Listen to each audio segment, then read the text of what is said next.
আসসালামু আলাইকুম। এটা ছোট্ট একটি রাইস কুকার। এটা 1.5 লিটার। এটা সিঙ্গেল বা দুজনের রান্নার জন্য যথেষ্ট। বেশিরভাগ সিঙ্গেল যারা তারা এগুলো ইউজ করে থাকে। এই রাইস কুকারটা সমস্যা আমাকে বলল কাস্টমার যে আমি চাপ দিলে সুইচটা থাকে না, অটোমেটিক উঠে যায়। যতবারই চাপ দিই ততবারই উঠে যায় এবং যদিও ধরে রান্নার মাঝখানে ছেড়ে দেয়, ভাত না হতে এটা বারবার ছেড়ে দেয়। তা আমি দেখলাম এটা এর আগেও রিপেয়ার করা হয়েছে কয়েকবার। তো আমার কাছে নিয়ে আসে কাস্টমার পরবর্তী যে কাজ করে নেওয়ার পরেও কিছুদিন চলার পরে আর চলছে না, এটা একটু আপনার ভালো করে দেখেন, একটু চলার মতো করে দেন। তা আমি বললাম আচ্ছা ঠিক আছে, আমি যতদূর সম্ভব চেষ্টা করব ইনশাল্লাহ। তাই আমার কাছে এটা রেখে যায়। আমি এটা এখন সার্ভিসিং করব। প্রথমত স্ক্রুগুলো খুলে নিয়ে ব্যাক পার্টটা খুলে নেব। ব্যাক পার্ট খোলা হয়ে গেছে। তারপরে দেখলাম এর আগের থেকে অনেক সাইড তার দিয়ে এগুলো লাইনগুলো টেনে দিয়েছিল, আর বডিটাও খুব একটা সুবিধাজনক না। আমি প্রথমত অটোটা খুলে নিই। মূলত সমস্যা অটোর থেকেই খুব বেশি হয়ে থাকে এগুলো। তা আমি প্রথমেই অটোটা খুলে নেব। এটা লাগানোর বা খোলার সময় অবশ্যই আপনার ফ্ল্যাট মার্তুল ব্যবহার করতে হবে, কারণ দুই পাশে দুটো শক্তিশালী লক থাকে যা আমরা লক করে দিই। আবার ওটা খুলতেও এরকম ফ্ল্যাট মার্তুল দিয়ে আপনাকে লকগুলো খুলতে হবে। এটা হচ্ছে অটো। এই অটোর বেশিরভাগ সমস্যা হয় আপনার বেশি দিন চালানোর পরে ম্যাগনেটটা দুর্বল হয়ে পড়ে যায়, তখন আপনার মাঝে মাঝে ছেড়ে দেয়। সেক্ষেত্রে আমরা এগুলো চেঞ্জ করে দিয়ে থাকি। আমার নতুন একটি ভালো মানের অটো নিয়ে এসেছি, এটা এখানে লাগিয়ে দিচ্ছি। প্রথমত এটা উপরের কানেক্টরের সাথে আটকে দেবেন।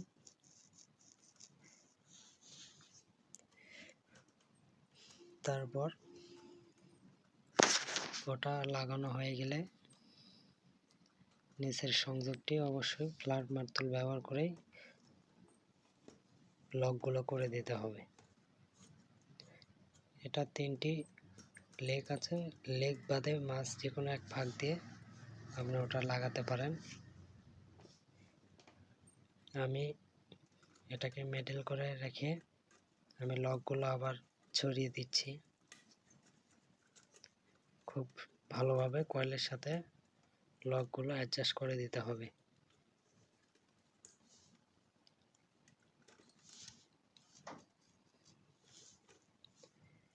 এটা ছোট রাইস কুকার হওয়ার কারণে একটু ঝামেলা বেশি হচ্ছে, কাজ কাম করতে অসুবিধা হয় আর কি। তারপরেও এর শেডগুলো প্রায় জায়গায় জং ধরে খেয়ে গেছে।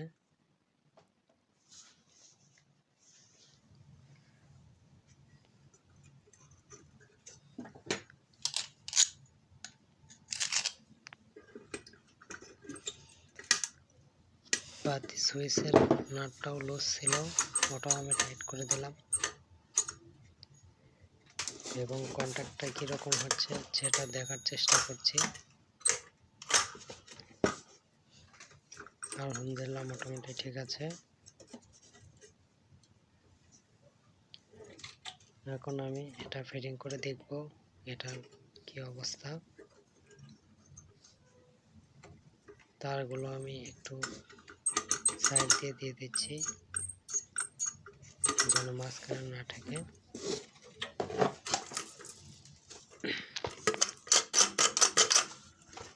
আমি এখন দেখব অটোটা কাজ করছে কিনা। আগে আমি এই ব্যাক পার্টটা লাগিয়ে দিব।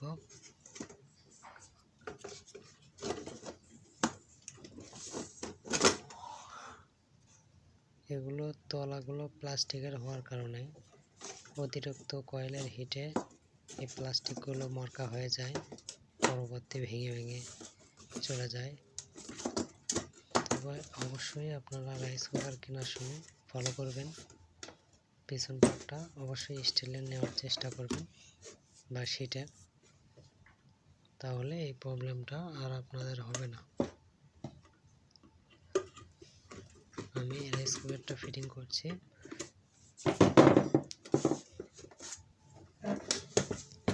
এখন এটাতে আমি পাওয়ার কট লাগাবো।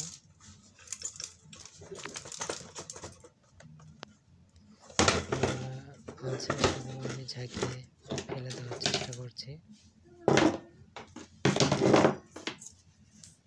এখন আমি পাওয়ার কটটা রাইস কুকারের সাথে সংযোগ করে দেব।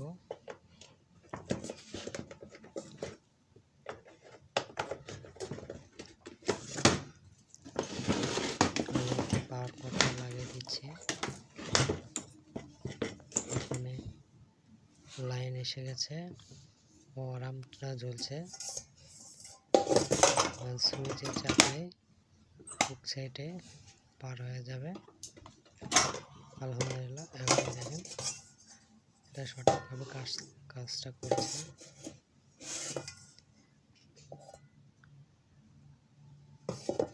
এটা 1.5 লিটারের একটি রাইস কুকার।